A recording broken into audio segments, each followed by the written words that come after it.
Okay, so let's get started. This is our learning lab on geometry, second one, and we're dealing with circles, we're dealing with angles inside the circle, and then the second applet deals with uh, the centers of a triangle and all of that, various lines and centers of the triangle. So we'll do that. We'll deal with this one first. So there's first of all, a lot of things can be moved. The primary circle here is the one on the left. Yeah, the one on the left. Both of them are fixed, so you can't move them around. But you can change their size by changing R. Yeah, so you can go to the top left and vary the radius. Um, that's as you can see, as I vary the radius, the various lengths here. Yeah, I have two tables of lengths, and you can see that all of those lengths are changing as we do, which is expected. Yeah, if you're changing the size of the figure, obviously the lengths will be changing. But notice also at the same time that if I'm just changing the size of this figure, the relative locations, of all of these with respect to each other, not really changing. I'm just zooming in, zooming out kind of a thing. And so if you focus on this bottom table here, you can see that the angles do not change. Yeah?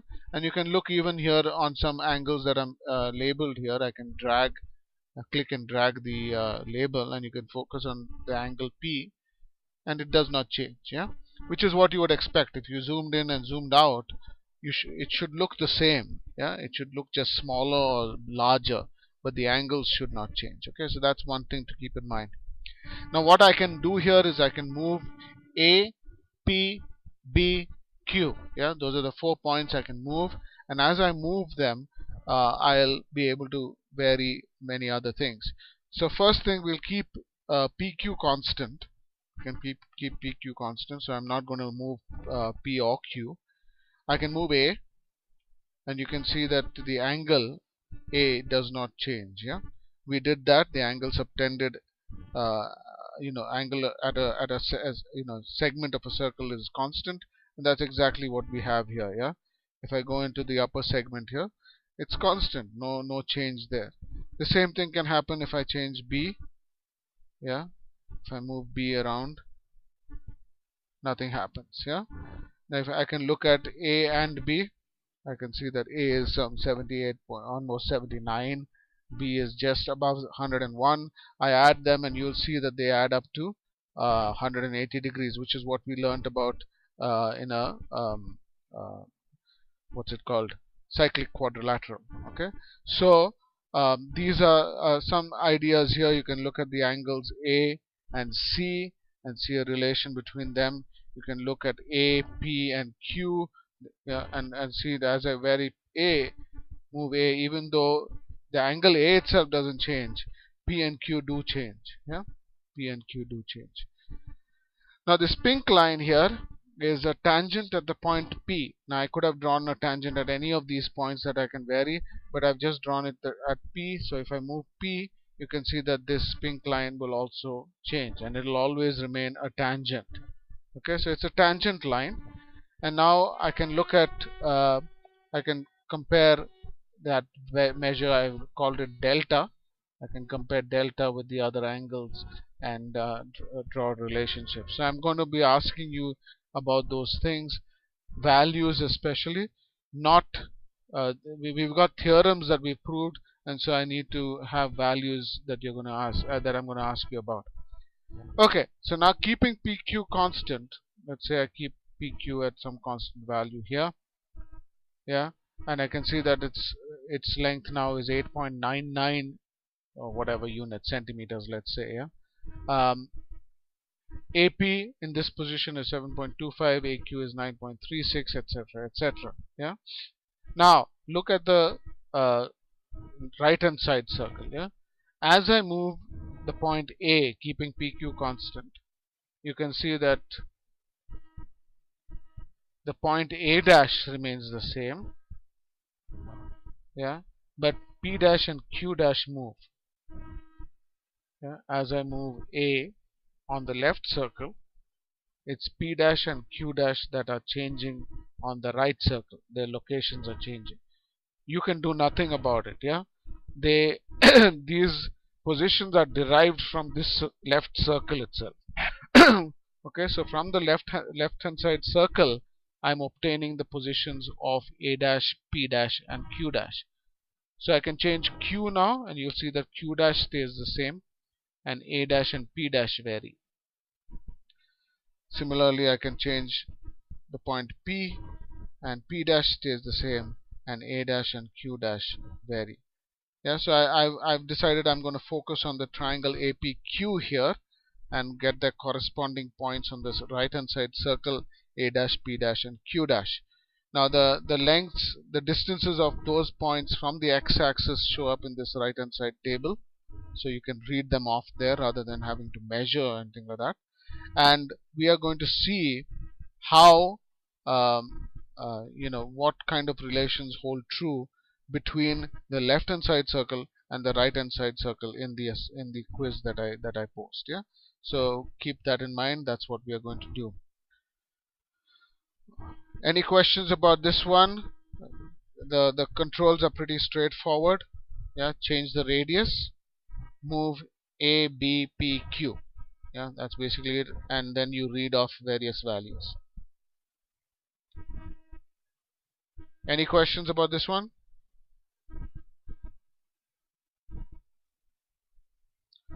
Okay, so you all seem to have no questions about this, so we will move on to the next applet. Yeah.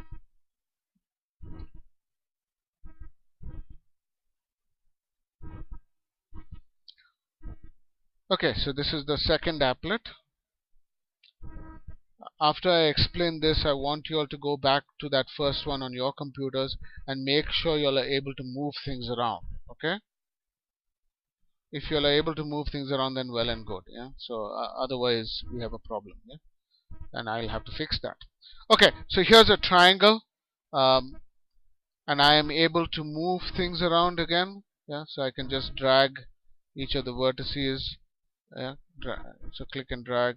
I can move the labels so that they are not overlapping, etc., etc. Now, on the chat, okay, on the chat, I want you to tell me the definition of the centroid of the triangle.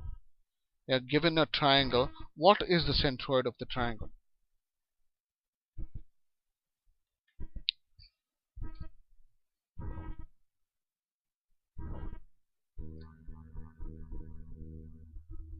No, you don't know.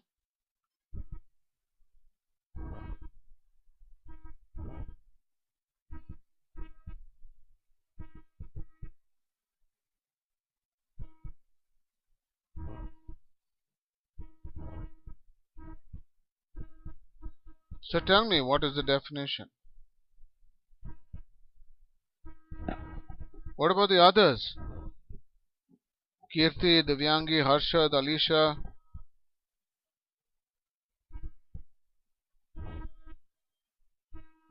Centroid.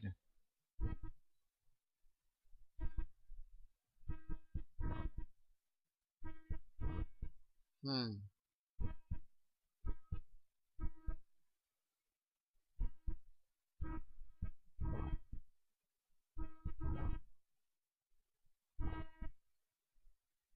Mm, no, that's not right, Mayank.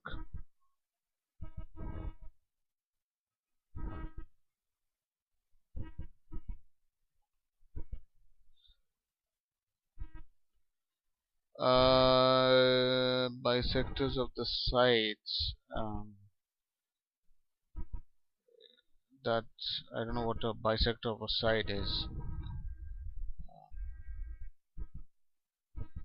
Any line that passes through the midpoint of a side would be a bisector of a side. Now that's many lines, yeah, infinitely many lines.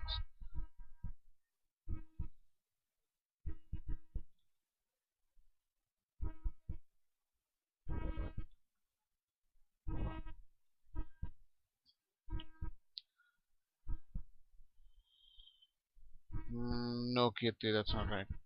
Okay, so first of all, some terminology that you'll really need to uh, No, Alicia, that's not right. Okay, let me explain. Yeah.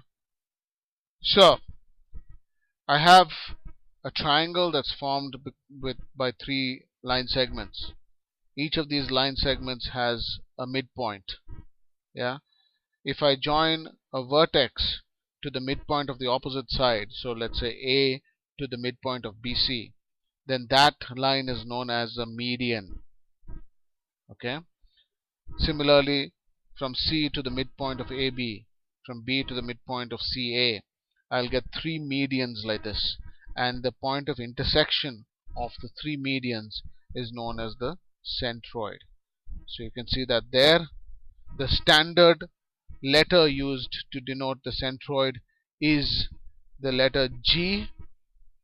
Okay, that's the standard letter used to denote the centroid. Okay, so you can see that wherever these lines are crossing the side, that is the midpoint. You can very easily see, especially with the median through A, that this angle here between the median and BC is not 90 degrees. Yeah? So this is not a perpendicular bisector. Okay, is that fine? Are you okay with what this is? What a centroid is? Alright. Now again, each of these line segments has a midpoint, and I can draw a perpendicular, yeah, at the midpoint. That is what Kirti mentioned earlier, perpendicular bisector. Yeah. So any line that is perpendicular to a line segment and through its midpoint is a perpendicular bisector of that line segment. So I can have the line perpendicular to BC through its midpoint, similarly through CA through its midpoint, midpoint of AB through its midpoint, etc., etc. And I will get a point of concurrency there. So they will all intersect at a point. That point is known as the circumcenter. Okay, so this is the circumcenter. You can see that each of these green lines is passing through the midpoint of the corresponding sides, but it is perpendicular to that side, and they all meet at this point. Again, the standard letter used is O for the circumcenter. Just to confirm that we are talking about the same points, let's get the centroids again. And you can see that the medians, the orange lines, and the perpendicular bisectors, the green lines, each pair intersects at the midpoints there. Yeah? So intersect there and intersect there. Let's get rid of the centroids. Alright, so we have only the perpendicular bisectors right now. Now, the definition of if you look at a perpendicular bisector, if I take any point on a perpendicular bisector and join it to the ends of the segments, we proved this in the class, yeah, that it will be equidistant. Yeah, it will be equidistant. So any point on the perpendicular bisector of BC is equidistant from B and C. Now, the point O is on the perpendicular bisector of BC, as well as on the perpendicular bisector of AB, as well as on the perpendicular bisector of CA, which means the point O is equidistant from A, B, and C. Now, if it's equidistant from A, B, and C, then I can draw a circle with that radius, and it will pass through A, B, and C. Like this one, and this is known as the circumcircle of this triangle. Is that all right so far with the perpendicular bisectors and the circumcircle? Yeah. So medians give you the centroid, perpendicular bisectors give you the circumcenter, and then correspondingly the circumcircle. Alright, let's get rid of them. Let's talk about the incenter now. Yeah. You can see here these blue lines bisect the angles, the internal angles. Yeah. So the angle ABC is bisected by this blue line here. The angle BCA is bisected by this blue line here. And the angle CAB is bisected by this blue line here. And they all intersect at the point I, which is the incenter of the circle. Alright, now if I take any point on a perpendicular on a angle bisector and draw perpendiculars to the corresponding sides there. So from I drop a perpendicular onto BC and also onto um, AB. I can see that the triangles, the right angle triangles formed there are congruent, and so I will get that I is equidistant from AB as from BC. Are you okay with that? Yeah, the perpendicular distance of I from AB is equal to the perpendicular distance of I from BC.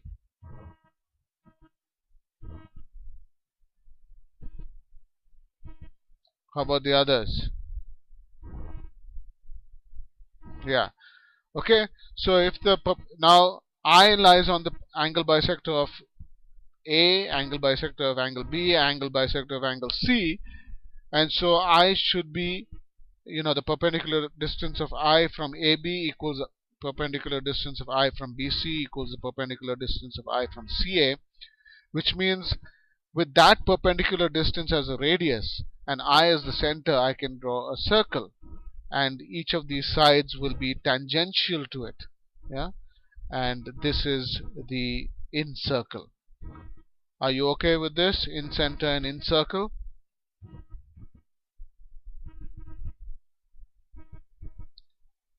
Okay, we'll play around with these a little bit, yeah. Okay, again, I have three vertices, and from each, and I have opposite each of these vertices a line segment. From the vertex, I can drop a perpendicular onto the line segment. Please note this is not a perpendicular bisector.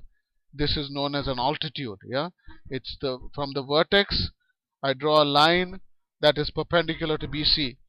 Yeah, from the vertex A, a line perpendicular to BC.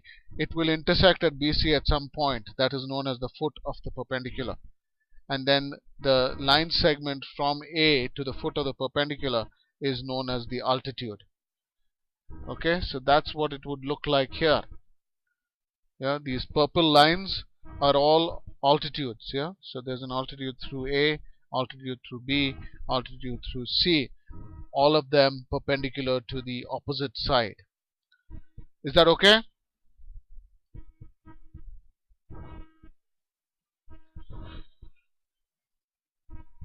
These three altitudes intersect at the orthocenter. Okay, ortho is what do you call it? A Latin word that means perpendicular. Yeah, so there you go. It's an orthocenter. It is the center at which um, the perpendiculars intersect. Yeah, so that's the orthocenter. Okay, now the circumcenter and incenter have circles, as we showed earlier. The centroid and the orthocenter do not. Okay, so that's you have to keep that in mind. There are no circles associated with the centroid and the orthocenter. Now we can show all of these, but I want to show another one. Yeah. Now please note, what are we talking about here? Yeah, O. What was O on the chat?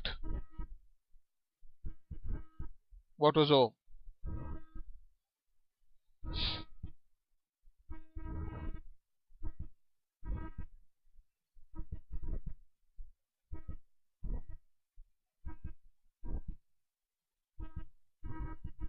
Circumcenter. That's right, Harshad. Yeah. What is G?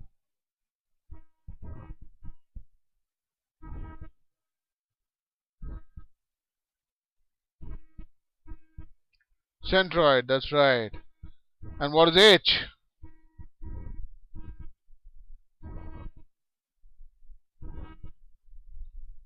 Orthocenter. All right. Now, uh, if you continue in the science stream kind of a thing in the 11th and 12th, you will learn this, or maybe they've included it in the 9th and 10th standard syllabus. I don't think they have, but that the orthocenter, centroid, and circumcenter of a triangle are collinear. Have you all done that in the 9th?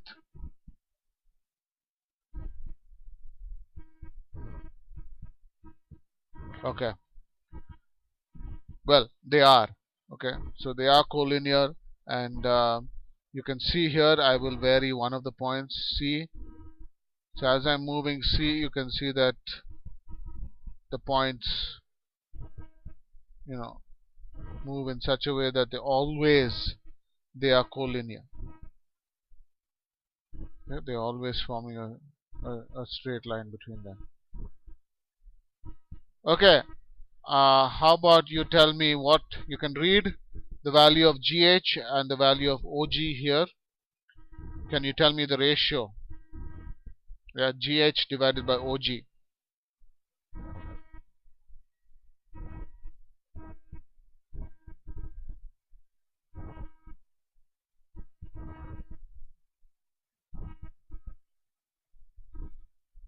2:1. Let's take a different triangle. Yeah, so here we go.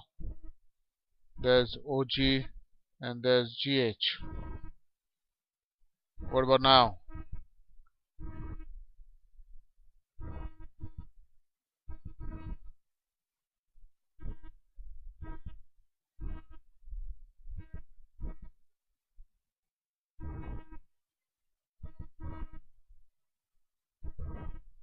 It's still 2:1. Okay, there are rounding errors here and all that. That's not exactly 3.39, and that's not exactly 1.69 and all that sort of thing. But you can see that you multiply 1.69 by 2, you get 3.38. Yeah, so it's kind of a 2:1 still. Yeah, I can change the triangle still further, and you can see again 1.31 and 2.61. Uh, I can vary it and get them, but it'll always be in the ratio 2:1. Yeah, that is something you will learn in the 11th standard. So keep that in mind. All right. So that's what we have with respect to what we can vary. Now I want you to tell me. Yeah, we have done 4 of these centers. There are other centers. Yeah, but these first 4 we've done: centroid, circumcenter, incenter, and orthocenter. 2 of these centers have to lie inside the triangle. So the inside of the triangle is the region that's shaded kind of a pinkish. Yeah? So 2 of these centers have to lie inside the triangle. Can you name them? Yeah, so we have centroid, circumcenter, incenter, and orthocenter. 2 of them have to lie inside the triangle.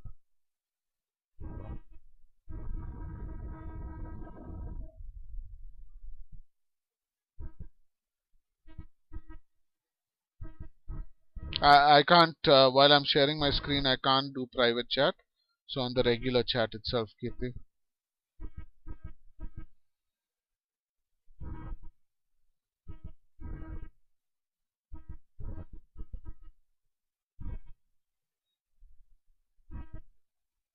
What about the others? I've got Harshad and Kirti contributing. Mayank, Alisha, and Divyangi. I don't have anything from you all.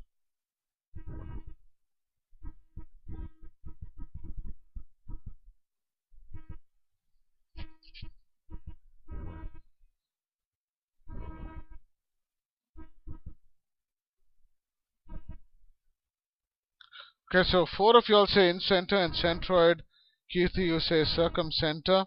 Also, circumcenter, incenter. Kirti, you are not correct. The others are correct. The incenter and the centroid have to lie inside the triangle. Okay, that it is not possible for the centroid or the incenter to lie outside the triangle. Okay, so we can check that out. We can get the centroid, we can get the incenter, and we can see that no matter what we do with the triangle, yeah, how skewed we make it, yeah, that they are always inside the triangle. Okay, and why is that the case? It's a simple thing. I'm joining a vertex. Yeah, in the case of the incenter, obviously I'm bisecting the inside of the triangle itself. The same thing happens with the median. The median divides the triangle into 2 equal halves. Yeah, so the median has to pass through, has to bisect the triangle itself. Yeah, and so because you can see in terms of area, yeah, the altitude of um, let's say this point where the median bisects, not bisects, where the median intersects BC is point D, then the area of triangle ABD and ACD, they are equal because the altitude is the same, the height is the same, and the base, yeah, remember D is the midpoint, so the base is the same. So because of that, it will always be, it has to divide the triangle, right, into two equal halves, which means it cannot go outside. Yeah, for G to lie outside, at least two of these lines must be outside, right, because the point of intersection. Yeah, so if G is the point of intersection of three of these lines and it lies outside, that means, two of these lines must go out, yeah, out of the triangle, which is not possible because it's supposed to be through the midpoint of the opposite side. Okay, so those two can't go outside the triangle. Let us get rid of that. Let us focus on the other two, the circumcenter and the orthocenter. That means these two can lie outside the triangle. Okay, so H and G can lie, H and O can lie outside the triangle. The question is, under what case do they lie outside the triangle? Any suggestions?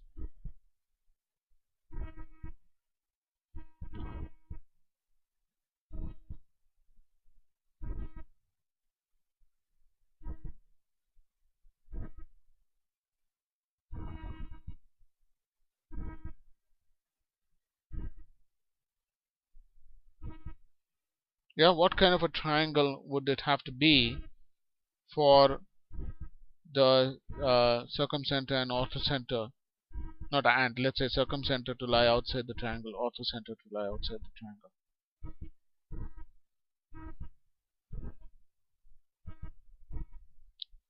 Kirti says obtuse. What about the others?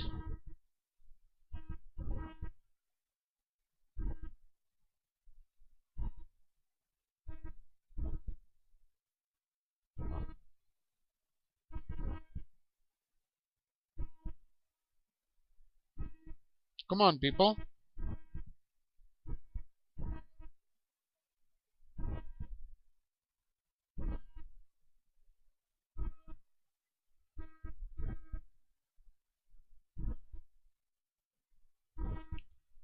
Okay, yeah, so you're both are right. Obtuse angle triangles.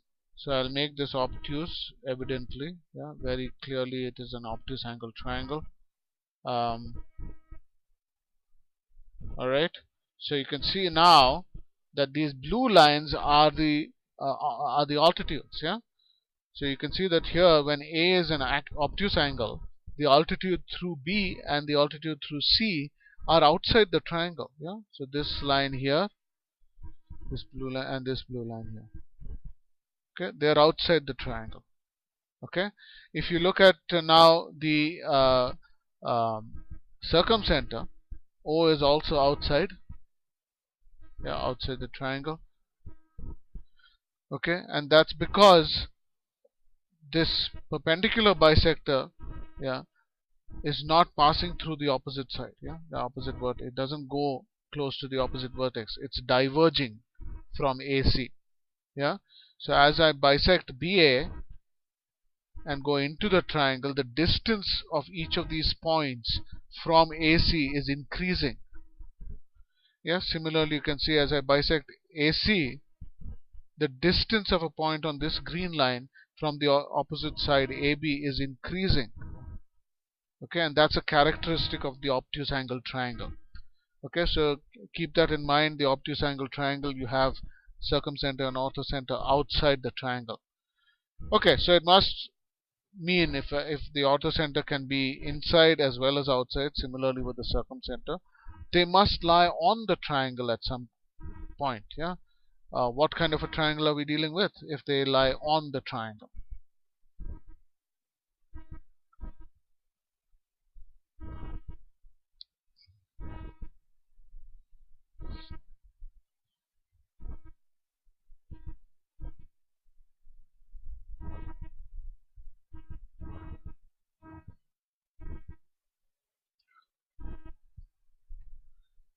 Kirti says right.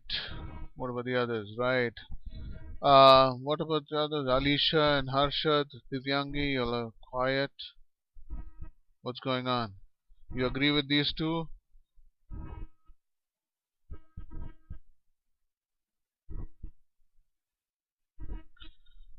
Okay, it is a right angle triangle, not an acute angle triangle. If it's acute, all the centers will be inside the triangle. Yeah, as you can see here, this is an acute angle triangle.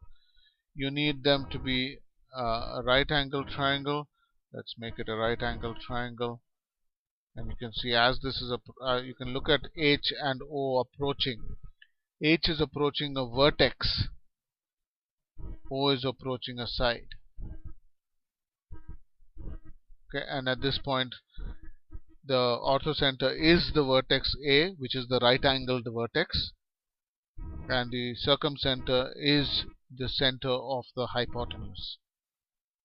Okay, so for a right angled triangle, the orthocenter is the right angled vertex, and the circumcenter is the midpoint of the hypotenuse.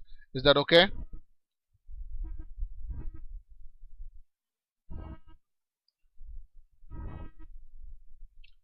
Alright, and you can see here what is happening. The orthogonal through the altitude through C, that is this line, yeah, is parallel to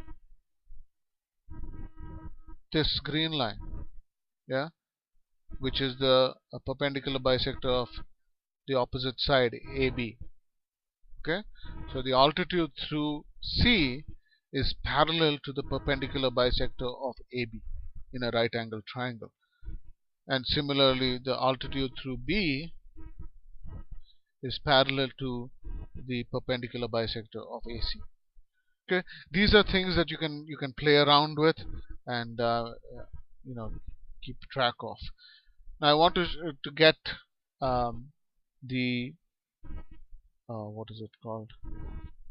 In center. No, I don't want the in center. I want only these guys. Okay, back to these. Okay, you can see that we can have triangles where this line here you can see is parallel to AB. So that's a possibility. Yeah, that it's parallel to a side. Okay, so it's a special kind of triangle. You don't need to get into that, but it's possible. Yeah, it's possible also for, here you can see a right angle triangle that it's passing through the vertex A. You can also have it such that where is it? Move it. Hold on. There you go. Yeah, so that it is perpendicular to a side.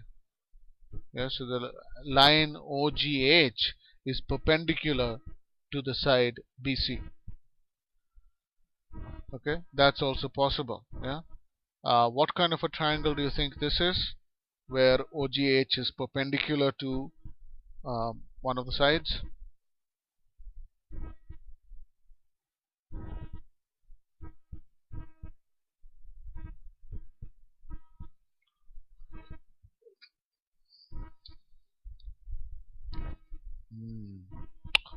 Not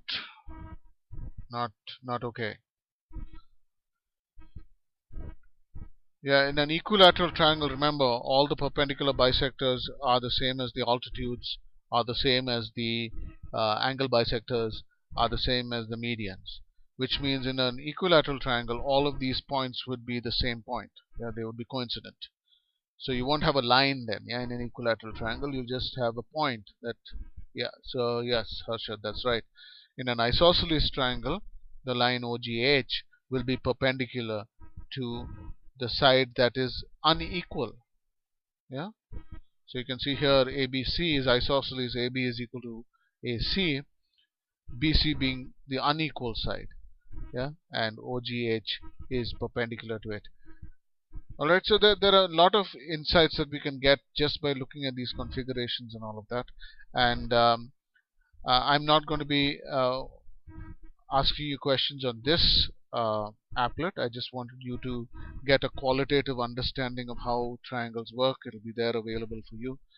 And that's it. Yeah. Any questions on this one? You want to know any specific kind of triangle and all of that?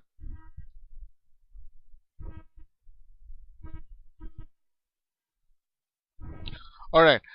Please tell me whether you are able to manipulate all the controls of both the applets.